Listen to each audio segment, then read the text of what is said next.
What excites you more in upstream process for a biosimilar development? Handling living cells and maintaining throughout, like it's like a baby. You need to take care of your baby, how you nourish the cells. Biological drug with less side effect are having where the patient's life improves. So biological drugs are better in improving their life in treatment also. Yes, vaccine also very important, because I'm not saying it's not important, but it's old technology. Tell me one of the experience where you really feel proud about your student or your mentee who has inspired you now. Be curious, be always in ready to learn new things. Don't settle for anything. Try to evolve. For a quick rapid round, the most underrated leadership trait. I think So what's harder, scaling a molecule or scaling a team?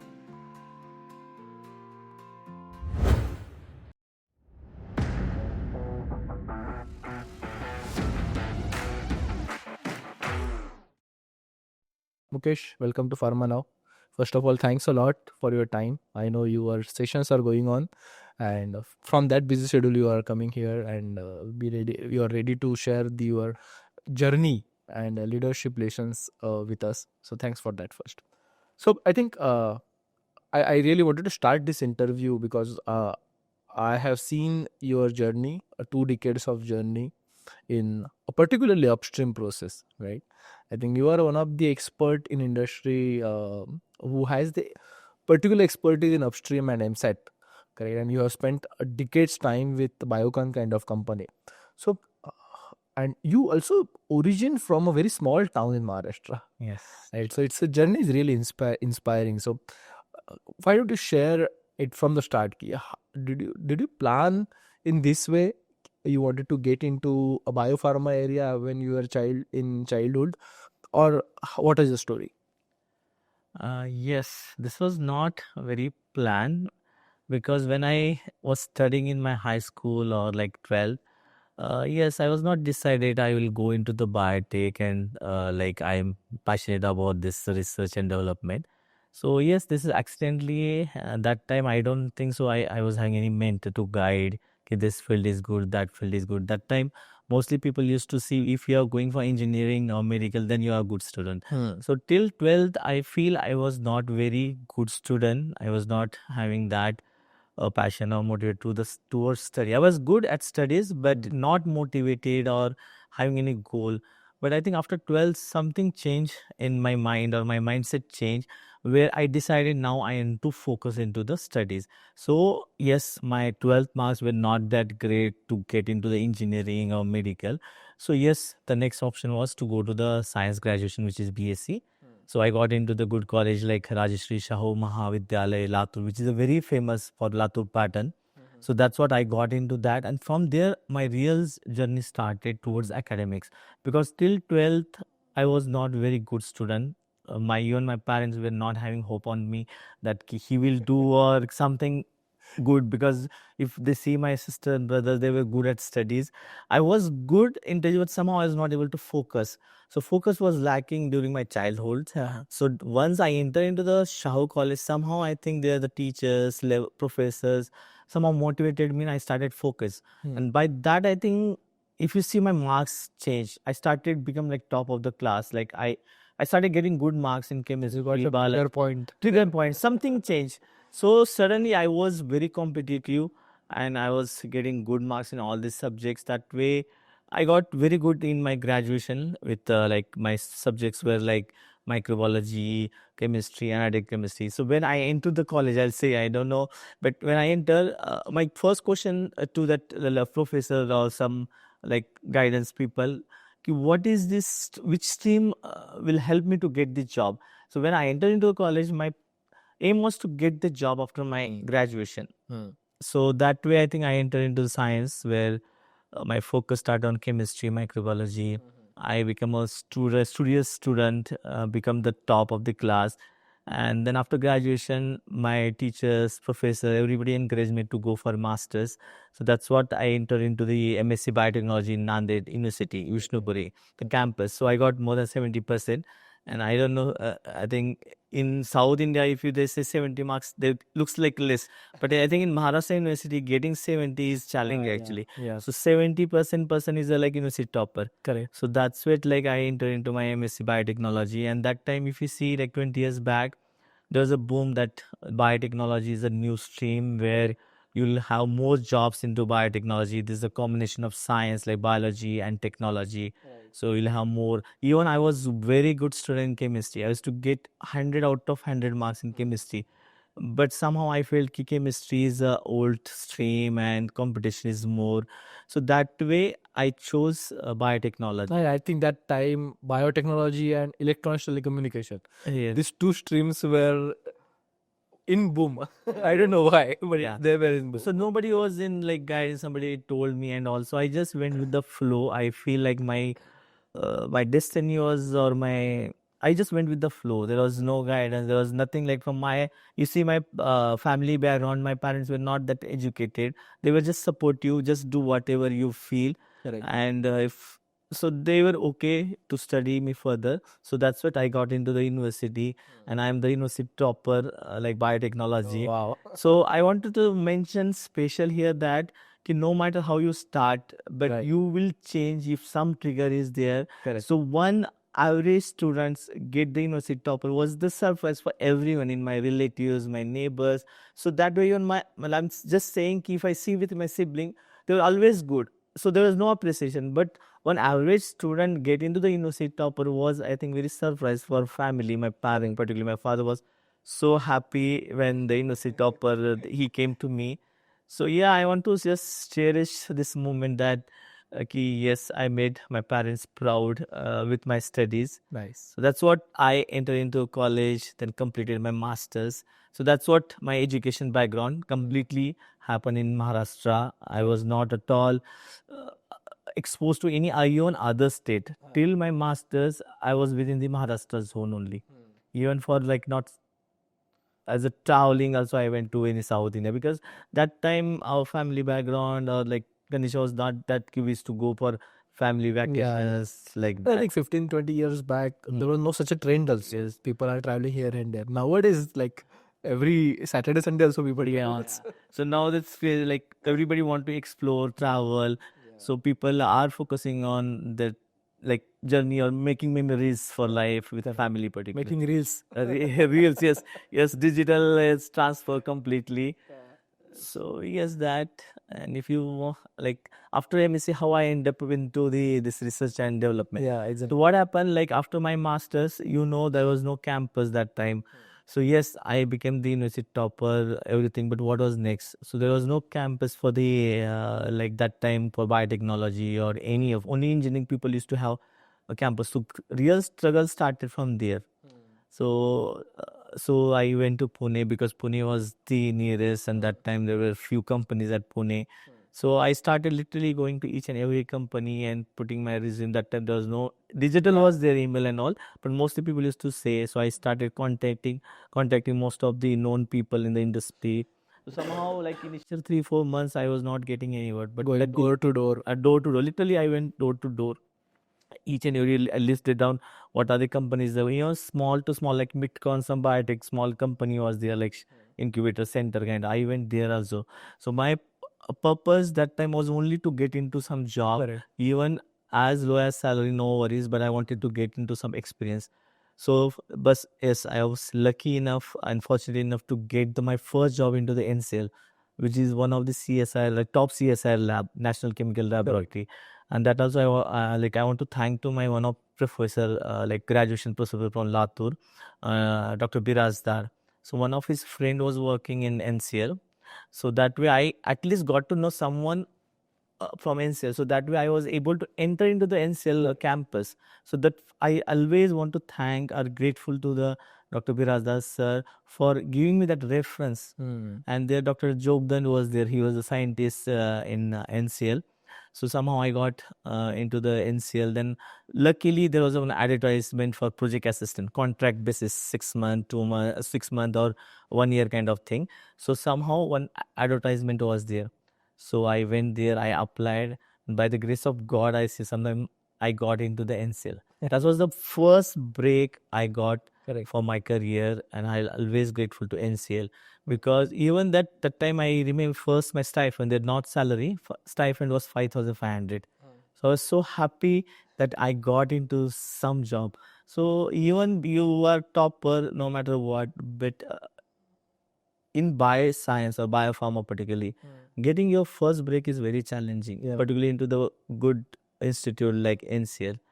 So yes, that's the way my journey started professionally. Correct. Around 1.5 to 2 years, I worked there, learned more about basic research, contacted, like somehow I got that research mindset, Correct. how we can develop a processes. That also into microbial process development. Upstream, my upstream journey started with that. So my first job was into upstream development. Okay. So at NCL only. Yes, NCL. Okay. And then I think you continue in upstream process Yeah. only. I think that's the way. I think once you start something with some force in your career, that continues and you lifelong you have become an expert for. You learn all other things. You become day by day expand your expertise. Correct. But yes, that as an expert you'll call out if you spend initial 5 to 10 years in some stream. So yes, but yes, I today I have fair idea about overall biosimilar development, how biosimilar development happens end to end, complete roadmap. I'm aware of that. Right. Right. Mm. So what excites you more in upstream process or biosimilar development? Yeah. See, if you see upstream, where I think in particular biopharma, we deal with the living cells. That is the most challenge if you see. And handling living cells and maintaining throughout, like it's like a baby. You need to take care of your baby, how you nourish the cells, same way it grows actually. How though you nurture the plant or your baby, same way you need to take care of your cells, particularly microbial cells, mammalian cells. So that really passionate me about cells, how the journey, like they have also growth phase, like microbial growth curve, or growth curve we call it growth curve. So yes, dealing with cells is very fascinating. How they produce the molecule, like protein of interest. So one of the very important thing in biosimilar development, if you see, upstream is very important role to play because 90% of your final product happens in upstream or cell within the cells. So cells literally produce, then they modulate. Particularly, I'm saying about the MAPS products, where all the glycosylation, like post-translational modification, happens into the cell. So that way, taking care of upstream is very crucial. And you don't get chance to again modify further because in case of generic, if you see synthetic products or bias generic pharma products, you get a chance to rework on your product in during the like purification or during synthesis. But in mammalian cell or biosimilar, you don't get. And you get purer the product in upstream, there is a less burden on downstream. So your overall recoveries goes up. So that's why this is the most challenging part of like biosimilar or biologicals. And I really passionate about understanding cell growth, how we improve the productivity. Every day is a challenge. How you scale from small scale to large scale. So it's not easy because the kind of same environment you need to give at manufacturing scale also. So going from one scale to other scale, so you need to understand the environment, hydrodynamics, and similar condition mimicking. So everything, that's why I think that's really motivate me, inspire me to work in upstream area. So I just want to say that. Yeah. So I think in biologics you started almost 20 years back. That time the era was very different, and I don't think biologics was that popular. Yeah. Correct. So how was the era like, and what was your mindset that time when you were started working on that?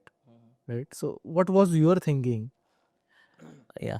So there was definitely a boom that time also, like biosimilars, this patent expiry is going to happen. And most of the companies like Biocon was always ahead than the other pharma companies. Correct. And if you see, Biocon was having a major on biologicals. So they were having some pharma product like small molecules. They started with enzymes, then started with statins. Yep. But somehow they progress with the time, if you see. So they were knowing next is what. Like they started with enzyme, and they know the next business like blockbuster is statin. So they made good money out of like statin business. And they know that next is biological. So they started into insulins.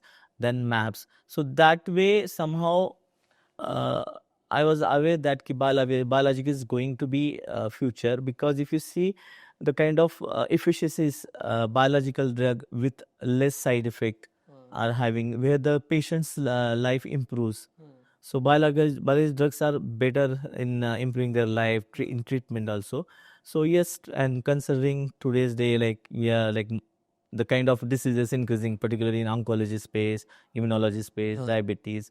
So that way, yes, that mode, that what we can call this motivation only kept me moving in biocon, because I started with small molecules enzyme, then within 6 months I moved to insulins, then insulins to maps. So all these learnings only because I was progressing into the better, whatever the latest going on.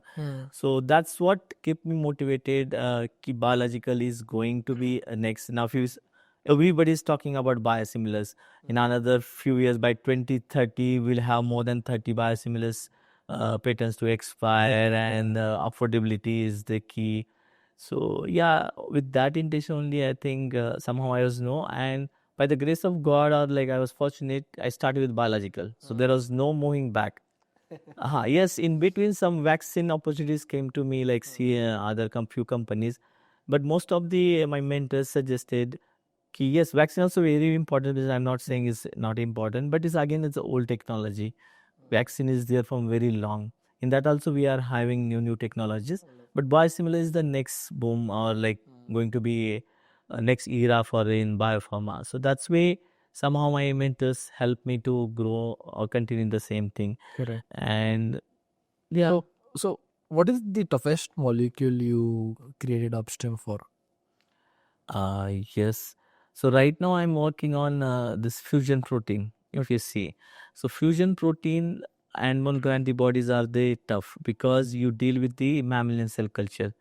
Because I work in both microbial and mammalian. So in mammalian, upstream is very crucial.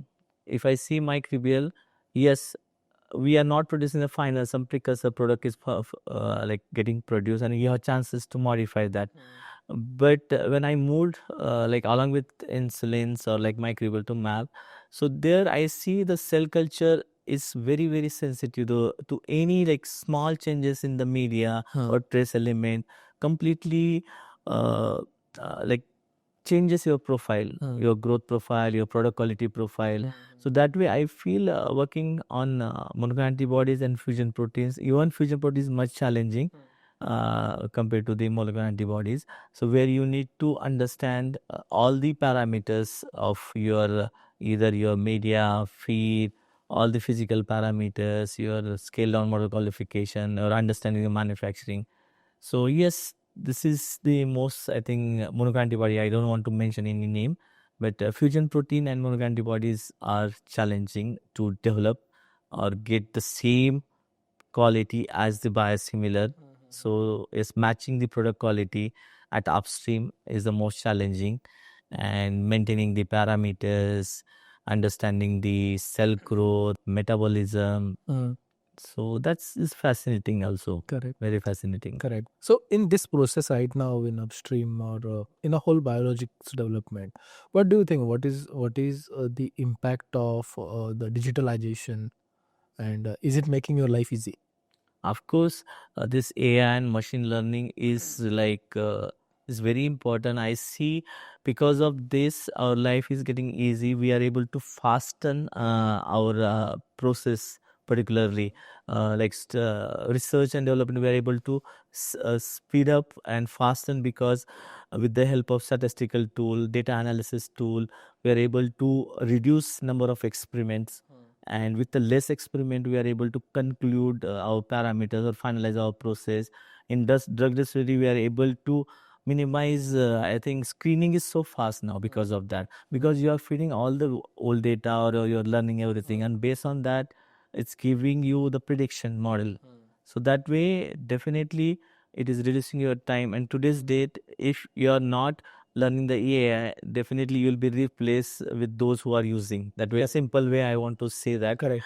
See, so AI is not going to replace your scientists, because definitely scientists are required to analyze whatever AI is giving. Correct. But you need to understand the tools.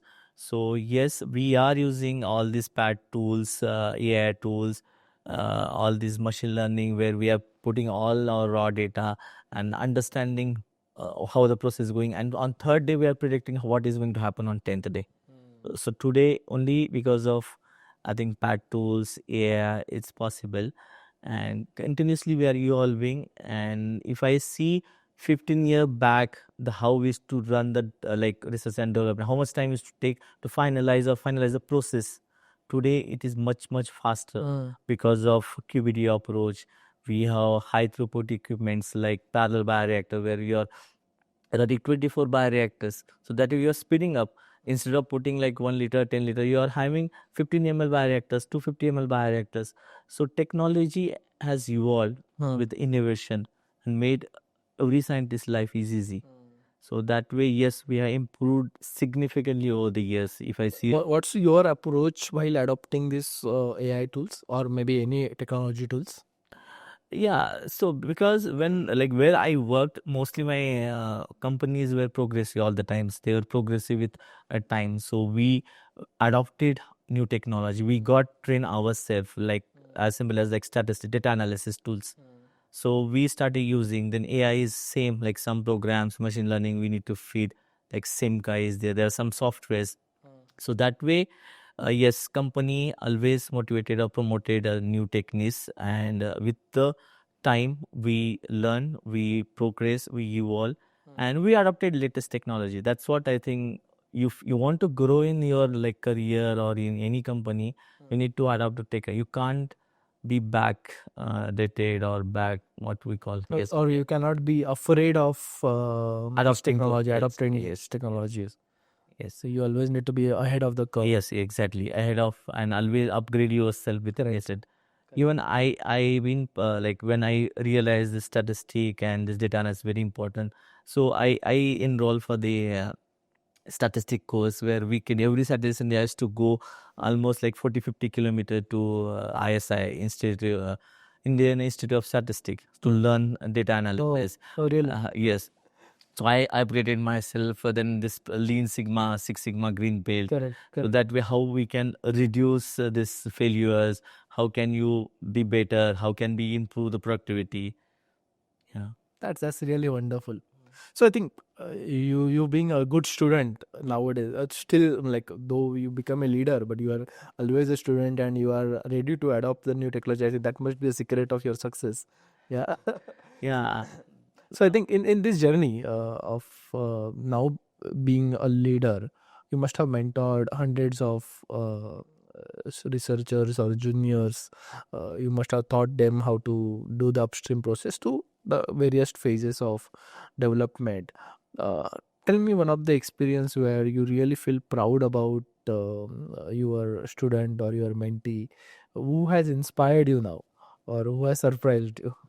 Yeah. When yeah, there were like so many students used to come in Biocon as an intern from IIT or some other colleges also. Mostly they, when I joined, I remember most of the every year IIT interns used to come, like students particularly used to come. Sometimes some freshers used to come and they work for 6-7 months or something. So yes, I always tell my students or like my interns that be curious about things, try to learn new things, and always do more than required. Don't do just whatever is asked. So I try to like empower them whenever they try to motivate, ki learn what exactly happening. Don't restrict yourself what is assigned to you. Always look around what is happening. Try to connect. Like I'm doing some upstream experiment. How that upstream experiment is going through the downstream. How that batch is performing at the downstream. I try to take a complete potential from these candidates. What is their potential? And always give work and challenges based on their strength. Because as we spend more times, we understand the strength. So I always feel that focusing on strength is more important than the scope of improvement. Because if you focus on like weakness or the scope of improvement, then it's very difficult.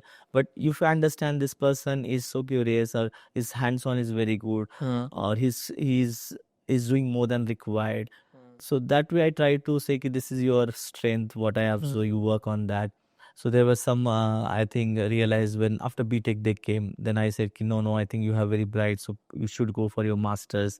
So that way I say, "Ki, don't immediately look into the like job, Hmm. because this will definitely short term you feel like immediately I got, but you have really potential things. So after your master, your door, you get more doors, and your career path will be much faster than this one.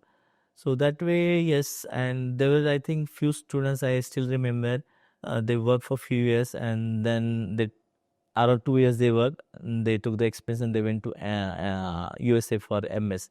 So somehow I was trying to say, yes, you are capable, your family is supporting, so you should try for higher studies. And now I see one of my student is doing very good, and he is heading one of manufacturing site. So he went to US for MS, and then he worked around 4 5 years there in the US only. Now after coming to India, I think, yes, now I see he is even much higher position than me. So there were few, and I'm very happy that a few of my interns and some even colleagues, like direct reportees, I saw them like they are good at management rather than scientists. They are not scientists. If your mindset is not like scientists, or you're curious, or you're getting bored, and more focused into management, and it's not really helping your career. So that person, I said, "Ki, you should go into the management." So after some experience, I think one of my direct reportee now, he is doing in the US MBA after like 10 15 years, and he was in touch with me because I was one of the referee for him. So that way, yes, there were like, I try to motivate people by understanding their strength, their interest, and always said, be curious, be always in ready to learn new things.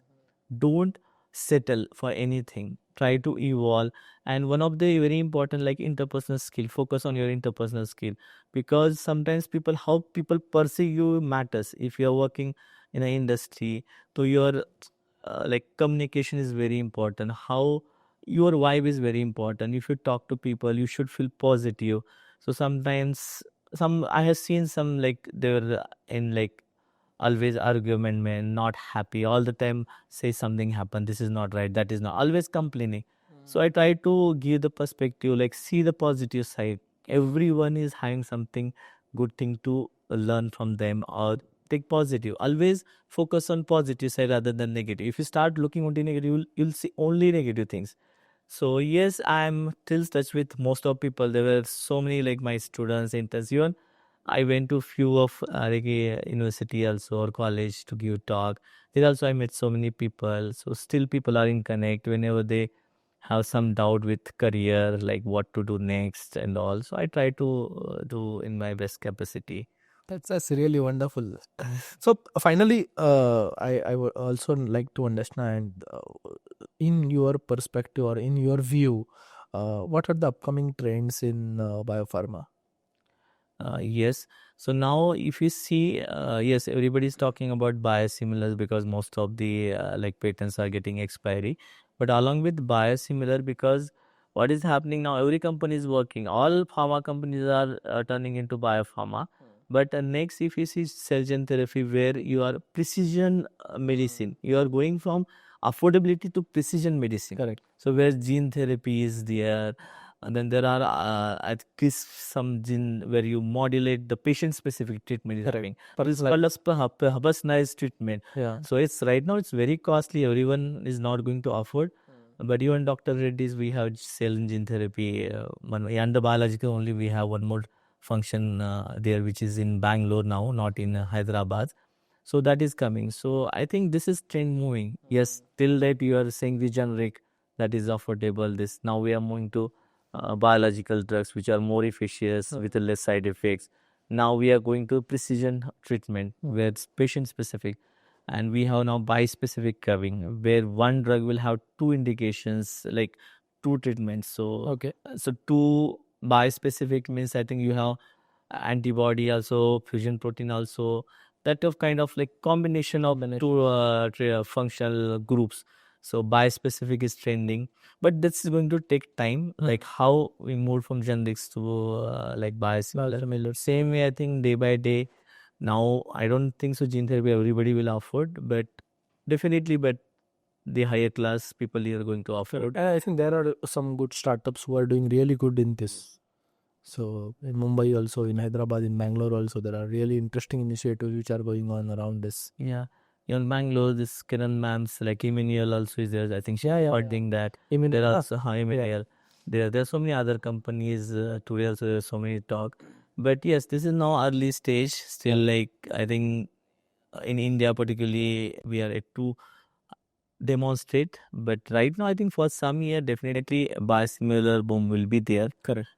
Considering the one after the other biosimilars are getting expired, like the patent expiry is coming soon. So yes, we have wave one molecule like CAS, Beva, and insulin molecule. Now second wave, third wave like Pembro, Nivo, all these molecules are coming. So yes, So that will open a lot of opportunity. yes, lot of at least it took almost like 15-20 years, but now I see there is movement in like biologicals, particularly biotechnology based companies, and mostly big pharmas. They are focusing now. If you see earlier, focus was not much because most of the income or profit used to come from generic or pharma sector. But now in pharma, there's a lot of competition and COGS pressure also is there. So that way, definitely next is biosimilar gene therapy, precision, like treatment, particularly personal specific, patient specific. Absolutely. I'm sure I think Indian ecosystem will be adapting to all these trends. Yeah. Now, if you see earlier, we used to say only developed countries, but now India is is one of the top layer in biosimilars. Agreed. So in even developed countries, we are providing our drugs. Even generic was always there, but biosimilar very few companies. But there also focus is there. Absolutely. Very soon, India is going to be one of the top country to provide biosimilars in each and every country. Absolutely. Looking forward. So all right, Mukesh, I think time for a quick rapid round. Yeah, ready? Yeah. Sure. So okay, the first thing you notice in young scientist, The energy. energy. Interesting. Nice. Wonderful. One leadership value you never compromise on. Enthusiasm or curious to know new things. What do you prefer in team member, speed or accuracy? A combination of both, because definitely with accuracy, speed is important. So I prefer efficiency. So accuracy is very important, but accuracy has to come with speed, because in industry, definitely speed is required. Absolutely. Next question. If a process fails at 3M, who should call you, junior or lead? Juniors, definitely, because at 3M, juniors will be at floor. So I expect call from juniors and I try to solve their problem. And this happened in past. Being in Upstream, we work 24/7. Right. So I got so many times at midnight, early morning, 3 o'clock, 3 a.m. You put your phone on ringer or? No, always available. Being in Upstream or the MSAT or manufacturing setup or R&D, our phone has to be on 24/7. No matter Saturday, Sunday, you're on a holiday, vacation, doesn't matter. One thing you tell your team when they hit a bottleneck? Try to see solution. I understand there is a problem, but understand and then try to give the solution. See different opportunities. What are the main I try to tell people understand the root cause or put the fishbone diagram. What are the sources for problem, and then go. So no need to panic. Be calm. No worries. We are going to solve the problem. Wonderful. Next question. The most underrated leadership trait: listening, resilience, vulnerability, or feedback? I think feedback. Feedback is very important. Sometimes leaders not to give critical feedback sometimes. So as a leader, if you're not giving feedback to your team, they will not improve. So no matter, sometimes they may feel bad, but I think giving feedback from leader to their direct reports or anyone is very important to grow further. Amazing. A book or a principle that shape you, how you lead? I think principle. I felt that because I was not that studious, I said. I studied only academic books, but I watched so many videos, motivational videos. So principle, yes, being disciplined, dedicated, and focus is very important to grow in your career. I told my example, I was not focused till my 12th. My mindset changed, focus changed. and today I'm here. Nobody believe. Today I'm giving interview here. Nobody is believing in my relatives. Mukesh is in this position today. Wow, for So I'm just giving my example. yeah. So principle, if you follow principle in your life, you will grow in your life. So what's harder, scaling a molecule or scaling a team? Yes, this is little tricky, but yes, both. But yes, scaling a molecule is very, very challenging because team is there. Even with a less team member, also we have stretch ourselves and scale. So yes, scaling molecule to the manufacturing to serve the patient is very important. Yes. So improving their life, yes, scaling molecule. One piece of advice you give young bioprocess leaders. So first, upskill yourself. Always ready to learn new things. Technology is evolving, so adopt immediately to the new technologies. And yes, being process, observe each and everything. So if anything goes wrong, you need to observe. So your observation skill, being in R&D or MSAT, you need to observe everything. You can't just I have SOP to follow. No, you need to see everything what is happening in and around. Right. So that is very important. Wonderful. The final question. If your legacy was one statement or one sentence, what do you hope it says? Nothing is like impossible. Anything can happen if you decide. So just work on yourself and learn and improve day by day. Every day be best version of yourself, because that is only going to help. No matter what others say, don't depend on others' validation. Always believe in yourself and learn, upgrade yourself, skill yourself, and journey is continuous. Learning journey is continuous. So I just want to say, believe in yourself and grow as possible as. So, Mukesh, thanks a lot for sharing your insights. I think these are really insightful conversation with you, and thank you for sharing a lot of stories, which will certainly I know it will help our upcoming generations to learn and get into this process. Yeah, thanks a Thank lot you. for your time.